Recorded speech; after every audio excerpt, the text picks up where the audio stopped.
ಅಲ್ಲಿ ಭೂಷಣರಾಗ್ತಿರೋ, ಎಲ್ಲಿ ಭೂಷಣರಾಗ್ತಿರೋ ದೈವಾಲಯ ಇಲ್ಲಿ ಬಂದಿದ್ರು.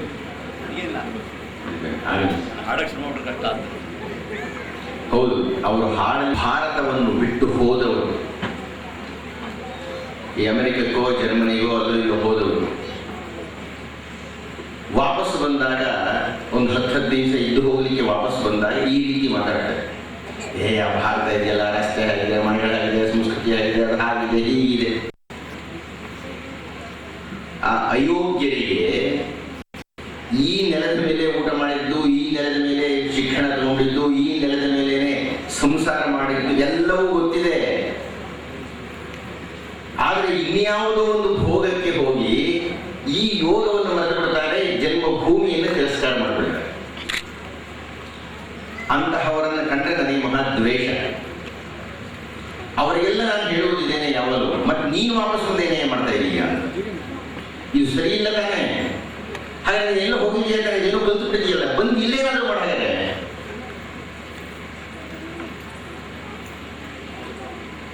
ರುದ್ರಪಟ್ಟಣದಲ್ಲಿ ಎಷ್ಟು ಜನ ಹುಟ್ಟಿಲ್ಲ, ಬದುಕಿಲ್ಲ, ಬೆಳೆದಿಲ್ಲ, ಬೆಳಗಿಲ್ಲ, ಪ್ರಕಾಶಿಸಿಲ್ಲ, ಪ್ರಸಿದ್ಧಕ್ಕೆ ಬಂದಿಲ್ಲ, ತೋರಿಸಿದ್ರು ಇವರು. ಅಲ್ಲಿಂದ ಇಲ್ಲಿ ತನಕ ನನ್ನ ವಂಶವೃಕ್ಷ ಇದೆ ನೋಡಿ ಇಂದ್ರು. ಆದರೆ ಮತ್ತೆ ರುದ್ರಪಟ್ಟಣಕ್ಕೆ ಬಂದು ಈ ಸ್ವದೇಶ ಭುವನತ್ರಯವನ್ನ ಭುವನತ್ರಯಕ್ಕೆ ಬೆಳಗಿಸತಕ್ಕವರು ಪದ್ಮನಾಭ ಅವರಲ್ಲಿ ಇನ್ಯಾರಿದ್ದಾರೆ?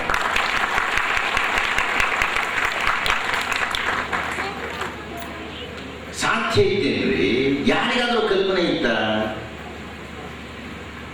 ಈ ಹೊತ್ತು ನೀವು ಹೇಗೆ ನೋಡ್ತಾ ಇದ್ದೀರಿ, ಮುಂದೊಂದು ದಿವಸ ತ್ಯಾಗರಾಜರ ಆರಾಧನೆ ಅಲ್ಲೆಲ್ಲೋ ಆಗುತ್ತೆ, ಪುರಂದರದಾಸ ಇಲ್ಲೆಲ್ಲೋ ಆಗುತ್ತೆ ಎನ್ನುವುದಕ್ಕೆ ಮುಖ್ಯವಾಗಿ ರುದ್ರಪಟ್ಟಣದಲ್ಲಿ ಆಗುತ್ತೆ ಎನ್ನತಕ್ಕಂಥದ್ದು ಭಾರತಕ್ಕೆ ಜಾತಿಯಾಗಿಬಿಡುತ್ತೆ. ನಾನು ಮೊನ್ನೆ ತಾನೇ ಬೃಹದಾರಣ್ಯಕೋಪನಿಷತ್ತನ್ನು ನೋಡ್ತಾ ಇದ್ದೆ. ಅಲ್ಲಿ ತೈತ್ತರೀಯ ಉಪನಿಷತ್ತಿನಲ್ಲಿ ಬಂದಂತಹ ಒಂದು ಹೇಳಿಕೆಯನ್ನ ವಿಮರ್ಶೆ ಮಾಡಿ ಅಲ್ಲಿನ ಋಷಿ ಚರ್ಚೆ ಮಾಡ್ತಾರೆ. ತೈತ್ತರೀಯ ಉಪನಿಷತ್ತಿನಲ್ಲಿ ಅಸದ್ವಾ ಇದಮಗ್ರ ಆಸಿ ಅನ್ನತಕ್ಕಂಥದ್ದು ಒಂದು ಹೇಳಿಕೆ. ನೋಡಪ್ಪ, ಈ ಪೃಥ್ವಿ ಎನ್ನತಕ್ಕಂಥದ್ದು, ಈ ಸೃಷ್ಟಿ ಎನ್ನತಕ್ಕಂಥದ್ದು ಎಲ್ಲವೂ ಅಸದ್ವ, ಒಂದು ಕಾಲದಲ್ಲಿ ಅಸತ್ಯವಾಗಿತ್ತು. ಅದು ಈ ಹೊತ್ತು ಸತ್ಯವಾಗಿದೆ. ಸದೋಜಾಯತ, ಈಗ ಅದು ಸತ್ಯವಾಗಿದೆ ಅಂತ ಹೇಳ್ತಾರೆ. ಏಕಂ ಏವ ಅದ್ವಿತೀಯಂ, ಏಕಂ ಏವ, ಅದು ಒಂದೇ, ಅದ್ವಿತೀಯ, ಎರಡನೇದಿಲ್ಲ. ದಯವಿಟ್ಟು ಹೇಳಿ, ಇದಮಗ್ರ ಆಸೀತ್ ಏಕಂ ಏವ ಅದ್ವಿತೀಯಂ. ನಾನು ಹೇಳಿದ್ರೆ ಒಪ್ಕೊಂಡ್ಬಿಟ್ರಲ್ರಿ ನೀವು, ಇದೊಂದೇ ಸತ್ಯ. ದಯವಿಟ್ಟು ಹೇಳಿ, ಅಷ್ಟೊಂದು ಜನ ಸಂಗೀತ ಕಲಾನಿಧಿಗಳು, ಸಂಗೀತ ಪುರುಷರು, ಸಂಗೀತ ರತ್ನರು, ಸಂಗೀತ ವ್ಯಾಕೃತರು, ಸಂಗೀತ ಗಜಗಳು, ಏನೇನೋ ಗುಣವಾಚಿಕೆಗಳನ್ನು ಹೊಂದಿರತಕ್ಕಂಥ ಸಂಗೀತ ಸಾರಸ್ವತ ವಿಭೂಷಿತರು ಆಗಿ ಹೋಗಿದ್ದಾರಲ್ಲ, ಇದ್ದಾರಲ್ಲ, ಯಾರು ಈ ರೀತಿಯಾಗಿ ಸ್ವಗ್ರಾಮಕ್ಕೆ ಬಂದು ಈ ಏಕಮೇವ ದ್ವಿತೀಯವಾಗಿರತಕ್ಕಂಥ ನಾಗ ದೇವತಾ ಉಪಾಸನೆಗೆ ಸಂಬಂಧಪಟ್ಟ ಕಲಾ ಮಂದಿರವನ್ನು ಸೃಷ್ಟಿ ಮಾಡಿದ್ದು ಏಕಂ ಏವ ಅದ್ವಿತೀಯಂ. ರಾಮಾಯಣದಲ್ಲಿ ವಾಲ್ಮೀಕಿಗಳು ಹೇಳಿದರು ಗಗನಂ ಗಗನಾಕಾರಂ ಅಂತ. ಇಲ್ಲ, ಪದ್ಮನಾಭಂ ಪದ್ಮನಾಭೋಪಂ ಅಂತ ಇವರೊಬ್ಬರಿಗೆ ಹೇಳಬೇಕು. ಇವನ್ ಬಿಟ್ಟರೆ ಇನ್ಯಾರು ಮಾಡ್ಲಿಕ್ಕೆ ಸಾಧ್ಯ ಇದೆ? ನಾನು ಮೊನ್ನೆ ರಾಮನಾಥಪುರದ ಕಡೆಗೆ, ಆ ಕಡೆಗೆ ಶಿವಮೊಗ್ಗದ ಹತ್ತಿರ ಹೋಗಿದ್ದೆ. ಅಲ್ಲಿ ಒಂದು ಬೃಹತ್ ಸಭೆ, ಅದು ಒಂದು ಹಳ್ಳಿ. ಅಲ್ಲಿ ಒಂದು 2-3 ಸಾವಿರ ಜನ ಸೇರಿದ್ರು. ನಾನು ಹಳ್ಳಿಗೆ ಹೋಗುವುದಕ್ಕಿಂತ ಮುಂಚೆ ಯೋಚನೆ ಮಾಡಿದೆ, ಇಲ್ಲಿ ಹೇಗೆ ಸೇರ್ಲಿಕ್ಕೆ ಸಾಧ್ಯ ಇದೆ ಅಂತ. ಆದರೆ ಆಮೇಲೆ ಗೊತ್ತಾಯಿತು, ಅಲ್ಲಿ ವೀರೇಂದ್ರ ಹೆಗ್ಗಡೆಗಳ ಪ್ರಭಾವದಿಂದ ಜನ ಸೇರಿದ್ರು ಅಂತ. ವೀರೇಂದ್ರ ಹೆಗ್ಗಡೆಗಳು ಕೋಟಿಗಳಿಗೆ ಅಧೀಶರು. ಅವರ ಅಪ್ಪ, ತಾತ, ಮುತ್ತಾತನ ಕಾಲದಿಂದಲೂ ಲಕ್ಷ್ಮಿ ಎನ್ನತಕ್ಕಂಥವಳು ಕಾಲು ಮುರ್ಕೊಂಡಿದ್ದಾಳೆ. ಆ ಸಂಸ್ಕಾರ, ಆ ಹಿನ್ನೆಲೆ, ಆ ಸ್ಥಾನ, ಆ ಕ್ಷೇತ್ರ, ಆ ಪ್ರಭಾವ ಎಲ್ಲ ಅವರಿಗಿದೆ. ಆದರೆ ಅಂಥದ್ದು ಯಾವುದೂ ಈ ಭವನಕ್ಕೆ ಅವರು ನಾರಾಯಣ ಭವನ ಅಂತ ಹೆಸರಿಟ್ಟಿರತಕ್ಕಂಥದ್ದೇ. ಇದು ನಾರಾಯಣ ಅಂದರೆ ಆ ಆಪೋ ನಾರ ಅಂತ. ನಾರಾಯಣ ಅನ್ನುವ ಶಬ್ದ ಹೇಗೆ ಬಂತು? ಆಪೋ ನಾರಾಯಣಿ ಪ್ರೋಕ್ತ ಆಪೋ ವೈ ನರಸೂನಮಃ. ಅವ್ಯಕ್ತವಾಗಿರತಕ್ಕಂಥ ಬ್ರಹ್ಮ ಆ ನೀರಿನಲ್ಲಿ ತಪಸ್ಸು ಮಾಡಿ, ನೀರಿನಲ್ಲಿ ತಪಸ್ಸು ಮಾಡಿ ಅವ್ಯಕ್ತವಾದದ್ದು ಸುವ್ಯಕ್ತವಾಗಿ ನಾರಾಯಣವಾಯಿತು. ಅವ್ಯಕ್ತವಾದ ಗಾನದಲ್ಲಿ ಮುಳುಗಿ ಧ್ಯಾನಸ್ಥರಾಗಿ ಸುವ್ಯಕ್ತವಾದಾಗ ನಾರಾಯಣನೇ ಈ ಪದ್ಮನಾಭ ಅಂತಕ್ಕಂಥದ್ದಾಯಿತು.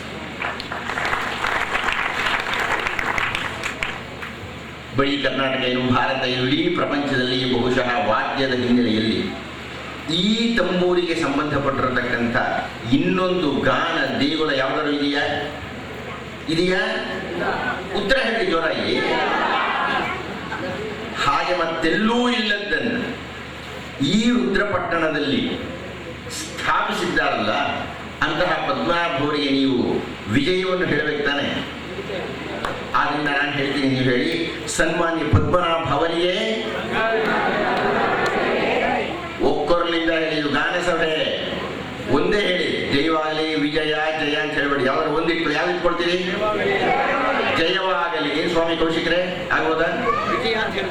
ವೃದ್ಧರು ಹೇಳ್ತಾ ಇದ್ದಾರೆ, ಜ್ಞಾನ ವೃದ್ಧರು ಹೇಳ್ತಾ ಇದ್ದಾರೆ, ಶ್ವೇತ ವೃದ್ಧರು ಹೇಳ್ತಾ ಇದ್ದಾರೆ, ವಯೋವೃದ್ಧರು ಹೇಳ್ತಾ ಇದ್ದಾರೆ, ನೀವೆಲ್ಲರಿಗೂ ಮೂರ್ಧನ್ಯಾಯಿ ಕುಳಿತಿದ್ದಾರೆ.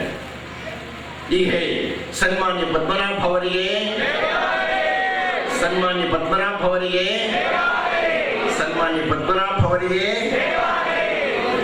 ಜಯದ ಸೂಚನೆಯಾಗಿ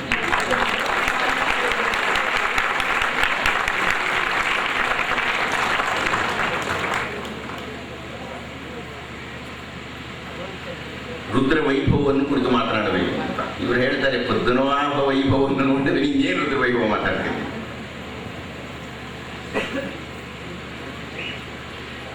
ರುದಂ ಸಂಸಾರಂ ದುಃಖಂ ದ್ರಾವಯತಿ ಇತಿ ರುದ್ರ ಅಂತ ಹೇಳ್ತಾರೆ. ಸಂಸಾರಂ ದುಃಖಂ ದ್ರಾವಯತಿ, ಸಂಸಾರದ ದುಃಖವನ್ನು ದ್ರವಿಸುವಂತೆ ಮಾಡುವ. ನಮಗೆ 108 ಸಂಸಾರ ಉಂಟು, ಬರೀ ನಮ್ಮ ಹೆಂಡತಿ ಮಕ್ಕಳು ಅನ್ನತಕ್ಕಂಥದ್ದಲ್ಲ. ಸಾಯುವ ತನಕ ಸಂಸಾರಗಳು ಸಾಕಷ್ಟು. ಆ ಸಂಸಾರದಲ್ಲಿ ಸಾರವನ್ನು ತೆಗೆದುಕೊಂಡು ಅಸಾರವನ್ನು ತಿರಸ್ಕಾರ ಮಾಡಿ ಆ ಅಸಾರವನ್ನು ಗ್ರಹಿಸುವಂತಹ ಶಕ್ತಿ ಯಾರಿಗೆ ಉಂಟೋ ಆಗ ರುದ್ರ ಅಂತ. ರುದಂ ದ್ರಾವಯ. ನೀವು ದಯವಿಟ್ಟು ಗಮನಿಸಿ, ನಿಮಗೆ 108 ಮಾನಸಿಕ ಸಮಸ್ಯೆಗಳಿದ್ರೂ ಈ ಸಂಗೀತದಲ್ಲಿ ಆಸಕ್ತರಾಗಿ ಕುಳಿತಾಗ ಇಲ್ಲಾದರೂ ಆ ಸಂಕಟಗಳು ಬಾಕಿ ಕೊಡುತ್ತೇನೆ. ನಿಮಗೆ ಮರೆತು ಬಿಡ್ತೀರಿ ನೀವು, ಅವಾಗ ಮೈ ಮರೆತು ಬಿಡ್ತೀರವ ನೀವು. ಸದ್ಯ ಫಲಂ ತೋರು. ಹೀಗಾಗಿ ಒಂದು ಅರ್ಥದಲ್ಲಿ ರುದ್ರ ಅನ್ನತಕ್ಕಂಥವನು ಸಾಂಸಾರಿಕ ಕ್ಲೇಶಗಳನ್ನು ಪರಿಹಾರ ಮಾಡತಕ್ಕಂಥ ದೈವವಾದರೆ, ಪದ್ಮನಾಭ ಅವರು ತಾತ್ಕಾಲಿಕವಾಗಿರತಕ್ಕಂಥ ಮಾನಸಿಕ ಗೊಂದಲಗಳನ್ನು ಪರಿಹಾರ ಮಾಡತಕ್ಕಂಥ ಅಧಿಕಾರ. ಶಿವನ ದರ್ಶನವನ್ನು ಮಾಡಿದ್ರು.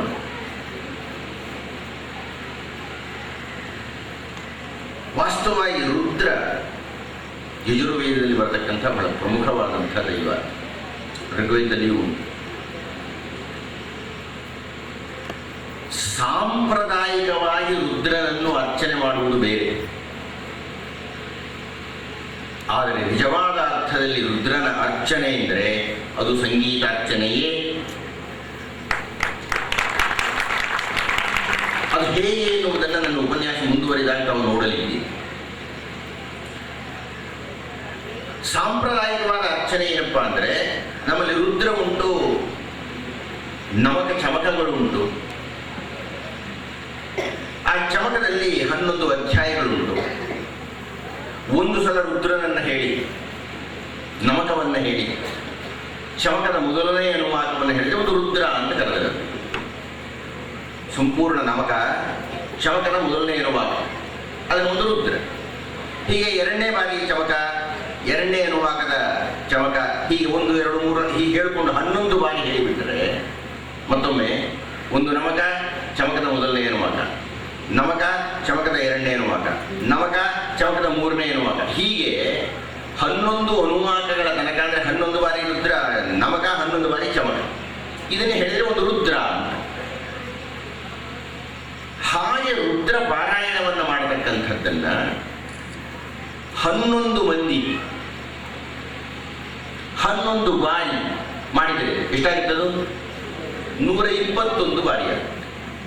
11 ಮಂದಿ 11 ಬಾರಿ ಈಗಾಗಲೇ ಹೇಳಿದ ರುದ್ರವನ್ನು ಪಾರಾಯಣ ಮಾಡಿದರೆ ಅದನ್ನು ಮಹಾರುದ್ರ ಅಂತ ಕರೆದು.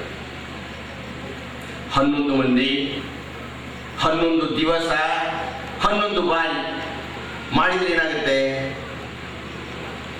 1311 ಏನೋ ಬರ್ತದೆ.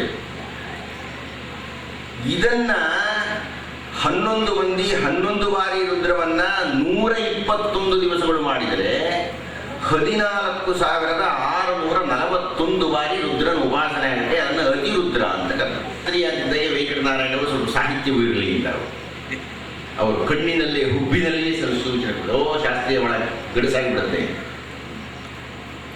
ಆ ಶಿವನ ದರ್ಶನವನ್ನು, ರುದ್ರ ದರ್ಶನವನ್ನು, ರುದ್ರ ವೈಭವವನ್ನು, ಶಿವ ವೈಭವವನ್ನು, ಶಾಂಕರ ದರ್ಶನವನ್ನು ನಾವು ಈಗ ನೋಡಲಿಕ್ಕೆ ಒಂದಷ್ಟು ಹೊತ್ತು ಪ್ರಯತ್ನ ಪಟ್ಟರೆ ಅವರೇನೋ ಅನಿಯಮಿತವಾದ ಕಾಲವನ್ನು ಕೊಟ್ಟಿದ್ದಾರೆ. ಆದರೆ ನಾನು ನಿಮ್ಮ ಮುಖಗಳನ್ನು ನೋಡ್ತಾ ಇರ್ತೀನಿ. ನಿಮ್ಮಲ್ಲಿ ಯಾವಾಗ ಸುಸ್ತಾಗುತ್ತೋ ಆವಾಗ ನಾನು ಸುತ್ತು ನಿಲ್ಲಿಸ್ತೀನಿ. ಮತ್ತು ಬಹಳಷ್ಟು ಮಂದಿ ಮಹಿಳೆಯರೇ ಇದ್ದಾರೆ. ಪುರುಷ ಸಮಾಜಕ್ಕಿಂತ ಸ್ತ್ರೀ ಶಕ್ತಿಯೇ ಬಹಳ ಜಾಸ್ತಿ ಆಗಿಬಿಟ್ಟಿದೆ. ಬಹುಶಃ ಇವರು ಸ್ತ್ರೀಯರಿಗೆ ಹೆಚ್ಚು ಉಪದೇಶ ಕೊಟ್ಟಿದ್ದಾರೆ ಅಂತ ಕಾಣುತ್ತದೆ.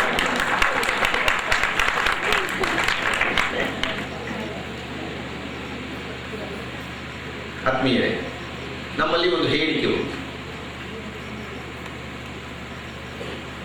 ನಾವೆಲ್ಲ ಈಶ್ವರನ ಪೂಜೆ ಮಾಡ್ತಾ ಇದ್ದೇವೆ, ಶಿವನ ಪೂಜೆ ಮಾಡ್ತಾ ಇದ್ದೇವೆ. ಆ ಲಿಂಗ ಪ್ರಮಾಣವನ್ನು ನೋಡಿದ್ದೇವೆ. ಅದು ಅಸ್ತಿತ್ವಕ್ಕೆ ಹೇಗೆ ಬಂತು? ಒಮ್ಮೆ ಹಲವಾರು ಋಷಿಗಳಿಗೆ ಒಂದು ಪ್ರಶ್ನೆ ಬಂತು. ಯಾವ ದೈವ ಮಹಾಶಕ್ತವಾಗಿದ್ದಾತು, ಯಾವ ದೈವ ಮೂಲವಾಗಿದ್ದಾತು, ಯಾವ ದೈವವನ್ನು ನಾವು ಆದಿದೈವ ಅಂತ ಕರೆಯಬೇಕು?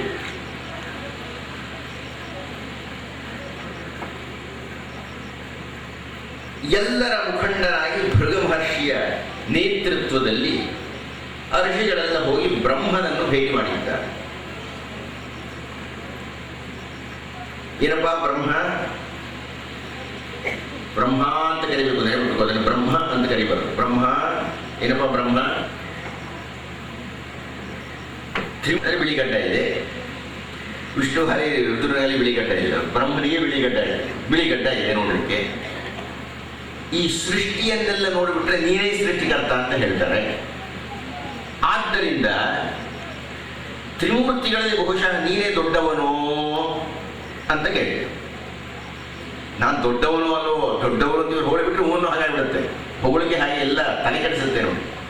ಕೇಳೋಣ, ವೇದಗಳು ಏನು ಹೇಳುತ್ತೋ ಆ ವೇದಗಳು ಸ್ವಲ್ಪ ಮಾನ್ಯತೆ ಕೊಡೋಣ.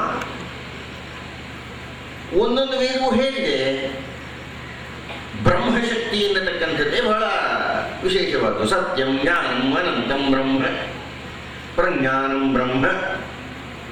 ಬ್ರಹ್ಮ ಈ ಪೆದ್ದಣ್ಣ ಬ್ರಹ್ಮವನ್ನು ಬ್ರಹ್ಮ ಅಂದ್ಕೊಡ್ಬಿಟ್ಟ. ನೀವು ವ್ಯತ್ಯಾಸ ಅರ್ಥ ಆಗ್ತಾ ಇಲ್ಲ. ಸಂಸ್ಕೃತದಲ್ಲಿ 2 ಪದ ಉಂಟು. ಒಂದು ಬ್ರಹ್ಮ ಅಲ್ಪ ಪ್ರಾಣ ಹ್ರಸ್ವ ಬ್ರಹ್ಮ, ಎರಡನೇದು ದೀರ್ಘ ಬ್ರಹ್ಮ. ಈ ಬ್ರಹ್ಮ ಅಂದರೆ ಚತುರ್ಮುಖ ಬ್ರಹ್ಮ ನೋಡಿರತಕ್ಕಂಥದ್ದು, ನಾವೆಲ್ಲ ನೋಡಿದ್ದೀವಿ, ಚಿತ್ರಗಳಲ್ಲಿ ನೋಡಿರತಕ್ಕಂಥದ್ದು. ಸರಸ್ವತಿ ಗಂಡ ಅಂತ ಒಪ್ಕೊಂಡಿರತಕ್ಕಂಥದ್ದು, ಸತ್ಯಲೋಕದ ಯಜಮಾನ ಅನ್ಕೊಂಡಿರ್ತಕ್ಕಂಥದ್ದು, ನಾರದರ ಅಪ್ಪ ಅನ್ಕೊಂಡಿರ್ತಕ್ಕಂಥದ್ದು. ಈ ಬ್ರಹ್ಮ ನಮಗೆ ಗೊತ್ತು. ಆದರೆ ಉಪನಿಷತ್ತುಗಳಲ್ಲಿ ಹೇಳಿರತಕ್ಕಂಥದ್ದು ಈ ಬ್ರಹ್ಮ ಅಲ್ಲ. ಸತ್ಯಂ ಜ್ಞಾನಂ ಅನಂತಂ ಬ್ರಹ್ಮ. ನಾನೇ ಆ ಬ್ರಹ್ಮ ಅನ್ಕೊಂಡ್ಬಿಟ್ಟ. ಹಾಗೆ ಅಂದುಕೊಂಡಿದ್ದಾಗ ಆತ ಕುಳಿತಂತಹ ಕಮಲ ನಡುಗಿದಂತೆ. ನಾವು ಯಾರಾದರೂ ಅಹಂಕಾರ ಪಡಲಿಕ್ಕೆ ಆರಂಭ ಮಾಡಿದರೆ ಯಾವುದಲ್ಲಿರೋ ನಮ್ಮ ಮನಸ್ಸೇ ಅಲ್ಲಾಡಿಸುತ್ತೆ ನಮ್ಮನ್ನ. ನಿಂಗೆ ಆ ಯೋಗ್ಯತೆ ಇಲ್ಲ ಇದೆ, ಅವ್ರು ಹೇಳ್ತಿದ್ದಾರೆ ಅಷ್ಟೇನೆ. ಅದರ ಸಂಕೇತವಾಗಿ ಕುಳಿತದ್ದೇ ಅಲ್ಲಾಡಿದಂತೆ, ಅಂದ್ರೆ ಅಸ್ತಿತ್ವವೇ ಅಲ್ಲಾಡಿ ಬಿಡ್ತು ಬ್ರಹ್ಮನಿಗೆ. ನೋಡ್ದ, ದೊಡ್ಡ ಬಳ್ಳಿ. ಈ ಬಳ್ಳಿ ಎಲ್ಲಿ ಹೋಯಿತು ಅಂತ ಇಳಿದು ಹೋದ. ಎಷ್ಟೋ ಕಾಲ ಹೋಗ್ತಾ ಇದ್ದಾನೆ. ಕತ್ತಲು. ಹೊರಬರಲಾರದೆ ತಪಸ್ಸು ಮಾಡಿ ಹೊರಕ್ಕೆ ಬಂದ. ಕೆಳಗೆ ನೋಡಿದ್ರೆ ಒಂದು ಅತಿ ದೀರ್ಘವಾದ ನೀಲಕಾಯ, ಅದರ ಕೆಳಗೆ ಒಂದು ಶ್ವೇತ ಸರ್ಪ, 1,000 ಹೆಡೆಗಳು. ವಿಷ್ಣು ಯೋಗ ನಿದ್ರೆಯಲ್ಲಿ ಮಲಗಿದ್ದ.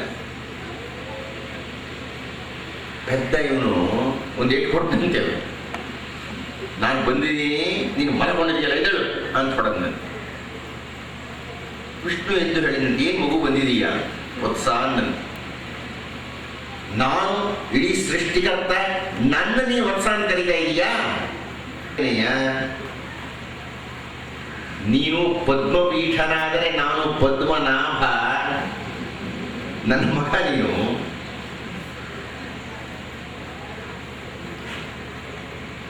ಒಪ್ಕೊಳ್ಳಿಕ್ಕೆ ಅವನು ಸಿದ್ಧ ಇರಲಿಲ್ಲ. ನಮ್ಮಿಬ್ಬರಲ್ಲಿ ಯಾರು ಶ್ರೇಷ್ಠ ಅನ್ನತಕ್ಕಂಥದ್ದು ನಿರ್ಣಯವಾಗಲಿ ಇಂದ ಅವನು. ಅದಕ್ಕೆ ಯುದ್ಧ ಮಾಡಬೇಕೆ? ಜ್ಞಾನಿಗಳು ಯುದ್ಧ ಮಾಡುವುದಿಲ್ಲ, ಬರೀ ದೈತ್ಯರು ಯುದ್ಧ ಮಾಡ್ತಾರೆ. ದೈತ್ಯ ಅಂದರೆ ದೈಹಿಕ ಬಲ ಜಾಸ್ತಿ ಇರೋರು.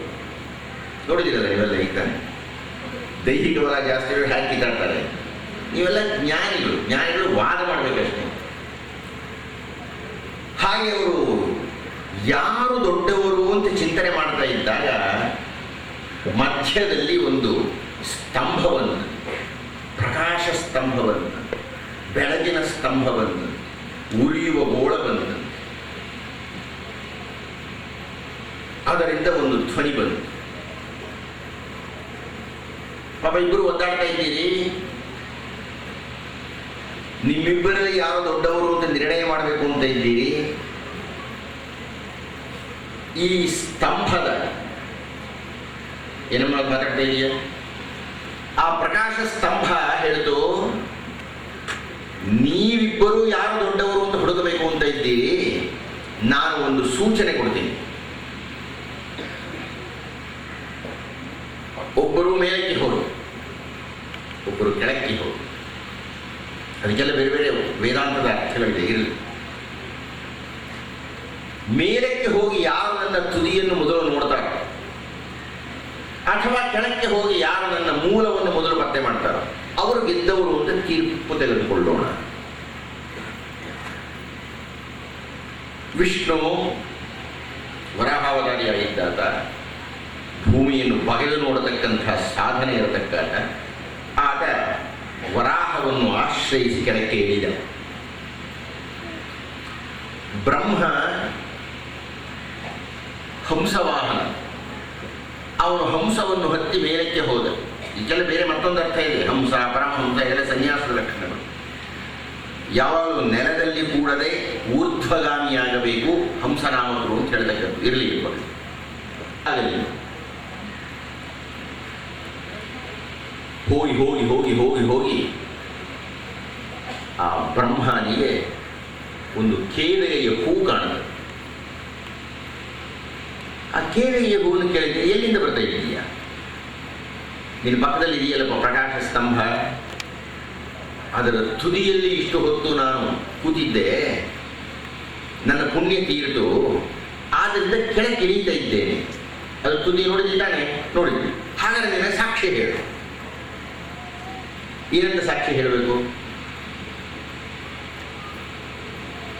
ಬ್ರಹ್ಮ ಈ ಸ್ತಂಭದ ತುದಿಗೆ ಬಂದಿದ್ದ, ಆ ತುದಿಯನ್ನು ಅವನು ನೋಡಿದ್ದಾನೆ ಅಂತ ಒಂದ್ಸಲ ಸಾಕ್ಷಿ ಹೇಳ್ಬೇಡಿ ನೀವು. ಕೇಳಿಗೆ ಸ್ವಲ್ಪ ಸಂಕೋಚ ಆಗಿದೆ, ಹೇಗೆ ಸುಳ್ಳು ಸಾಕ್ಷಿ ಹೇಳೋದು? ಆದರೂ ಬ್ರಹ್ಮನೇ ಕೇಳ್ತಾ ಇದ್ದಾನೆ, ಸಾಕ್ಷಿ ಹೇಳು. ಒಪ್ಪಿಕೊಂಡು ಕೆಳಗೆ ಬಂತು. ವಿಷ್ಣು ಪಾಪ ನೋಡಿದ್ರೆ ಗೊತ್ತಾಗಲಿಲ್ಲ ಅದರ ಮೂಲ. ವಾಪಸ್ ಮೇಲೆಗೆ ಬಂತು. ಮತ್ತೆ ಇಬ್ಬರು ಭೇಟಿಯಾದ.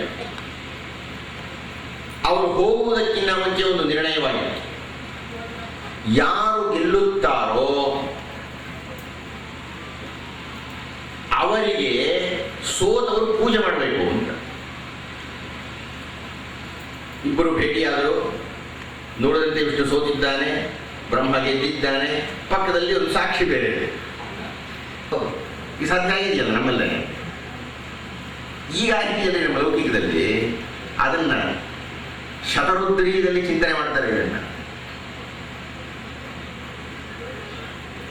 ಪಾಪ ವಿಷ್ಣು ಸಾಕ್ಷಿ ಬೇರೆ ಇದೆಯಲ್ಲ, ಪೂಜೆ ಶುರು ಮಾಡೋದು. ಪೂಜೆ ಎಲ್ಲ ಆಯಿತು, ಇನ್ನೇನು ಆರತಿ ಇದ್ದಬೇಕು ಬ್ರಹ್ಮಾಜಿ.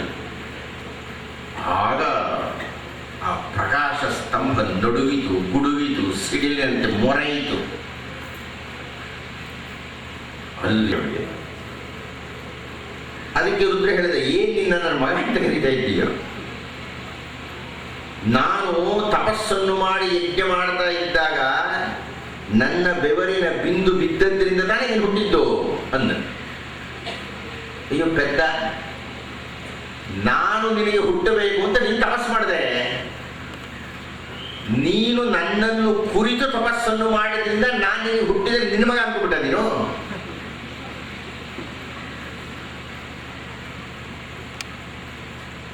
ಈಗ ದೇವರು ಶ್ರೀರಾಮಚಂದ್ರ ದಶರಥನಿಗೆ ಹುಟ್ಟುತ್ತಾನಪ್ಪ. ಹಾಗಂದಾಕ್ಷರಿಗೆ ಶ್ರೀರಾಮಚಂದ್ರ ದಶರಥನ ಮಗನೇ, ದಾಶರಥಿಯಾಗಿರೋ ತನಕ ಅಷ್ಟೇ, ಅದಕ್ಕೆ ಮೂಲ ಬೇರೆ ಇಲ್ವೇ? ಹಾಗಂದ್ರೆ ದಶರಥ ತಿಳ್ಕೊಂಡ್ಬಿಡದೆ ನಾನು ಅವನಿಗಿನ್ನ ದೊಡ್ಡವನು ಅಂತ. ಅವನಿಗಿನ್ನ ದೊಡ್ಡವನು ದಶರಥ ಗುಡಿಯಾಗಿಲ್ಲ, ರಾಮಹೃದಯ ಗುಡಿಗಳಿದೆ. ರಾಮಹೃದಯಕ್ಕೆ ರಾಮಾಯಣ ಆಯಿತು, ದಶರಥಾಯಣ ಆಗಲಿಲ್ಲ ನಮ್ಮಲ್ಲಿ. ಹೀಗಾಗಿ ನಾನು ಒಂದು ವರ ಹಾಗೂ ಒಂದು ಶಾಪವನ್ನು ಕೊಡ್ತಾ ಇದ್ದೇನೆ. ಒಂದು ವರ, ನನಗೂ ವಿಷ್ಣುವಿಗೂ ಭೇದವಿಲ್ಲ. ವಿಷ್ಣುವಿನ ಅರ್ಚನೆಯೇ ಈಶ್ವರನ ಅರ್ಚನೆ, ಅದ್ವೈತದ ಮೂಲ ಸಿದ್ಧಿಯಲ್ಲಿ. ಶಿವನ ಅರ್ಚನೆಯೇ ವಿಷ್ಣುವಿನ ಅರ್ಚನೆ. ಆದರೆ ಸುಳ್ಳು ಸಾಕ್ಷಿ ಹೇಳಿ ನಿನಗಿನ್ನ ದೊಡ್ಡವರಿಂದ ನೀನು ಸನ್ಮಾನಿತನಾಗ್ತಾ ಇದ್ದೀಯಲ್ಲ, ಸನ್ಮಾನ ಸಂತೋಷದಿಂದ ಮಾಡುವುದು ಬೇರೆ, ಮೋಸದಿಂದ ಮಾಡಿಸಿಕೊಳ್ತಾ ಇದ್ದೀಯಲ್ಲ, ಆದ್ದರಿಂದ ನಿನಗೆ ಇನ್ನು ಮೇಲೆ ಪೂಜೆಯೇ ಇಲ್ಲದೆ ಅಂತ ಹೇಳಿ ಮಹಾರುದ್ರನಾಗಿದ್ದಾಗ ಆತನ ಹಣೆಯಿಂದ ಮಾಂಸದ ತುಂಡೊಂದು ಕೆಳಗೆ ಬಿತ್ತು. ಮಾಂಸದ ತುಂಡಿನಿಂದ ರುದ್ರ ಭೈರವಾಕಾರವೊಂದು ಬಂತು. ಕಾಲಭೈರವ ಎದ್ದು ನಿಂತ. ಅವನಾಗಿ ಪಂಕಜಂ ವ್ಯಾಲಯಜ್ಞಸೂತ್ರಮಿಂದು ಶೇಖರಂ ಕೃಪಾಕರಂ ನಾರದಾದಿ ಯೋಗಿ ವೃಂದ ವಂದಿತಂ ದಿಗಂಬರಂ ಕಾಶಿಕಾಪುರಾಧಿನಾಥ ಕಾಲಭೈರವಂ ಭಜೆ. ಕಾಲಭೈರವನ ಉದ್ಭವವಾಯಿತು. ಆ ಕಾಲಭೈರವನಿಗೆ ಈಶ್ವರ ರುದ್ರ ಆಜ್ಞೆ ಕೊಟ್ಟ. ಯಾರು ಯಾರು ಸುಳ್ಳು ಸಾಕ್ಷ್ಯ ಹೇಳ್ತಾರೆ, ಆ ಸುಳ್ಳು ಸಾಕ್ಷ್ಯ ಹೇಳತಕ್ಕಂಥವರಿಗೆ ನನ್ನ ಪೂಜೆಯಲ್ಲಿ ಮಾನ್ಯತೆ ಇಲ್ಲ. ಹಾಗೂ ಸುಳ್ಳು ಸಾಕ್ಷಿಯನ್ನು ಆಧರಿಸಿ ಯಾರು ಗೆಲ್ಲುತ್ತಾರೆ ಅವರಿಗೆ ಮುಖವಿಲ್ಲ. ಹಾಗಾಗಿ ಬ್ರಹ್ಮನ 5 ಮುಖಗಳಲ್ಲಿ ಒಂದು ಮುಖವನ್ನು ಕಿತ್ತಾಕಿದ.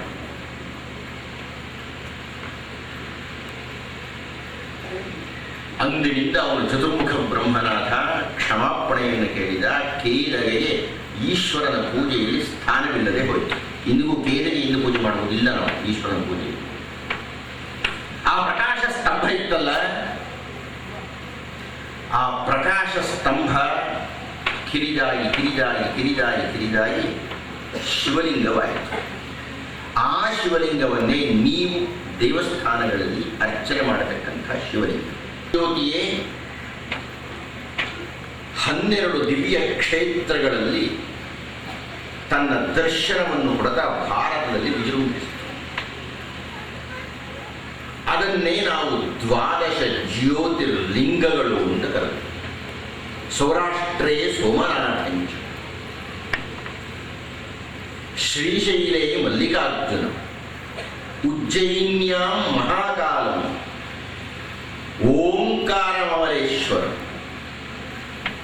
ಪರಲ್ಯಾಂ ವೈದ್ಯನಾಥಂಚ, ಡಾಕಿನ್ಯಾಂ ಭೀಮಶಂಕರ, ಸೇದುಬಂಧೇತು ರಾಮೇಶಂ ನಾಗೇಶಂ ದಾರುಕಾವನೆ,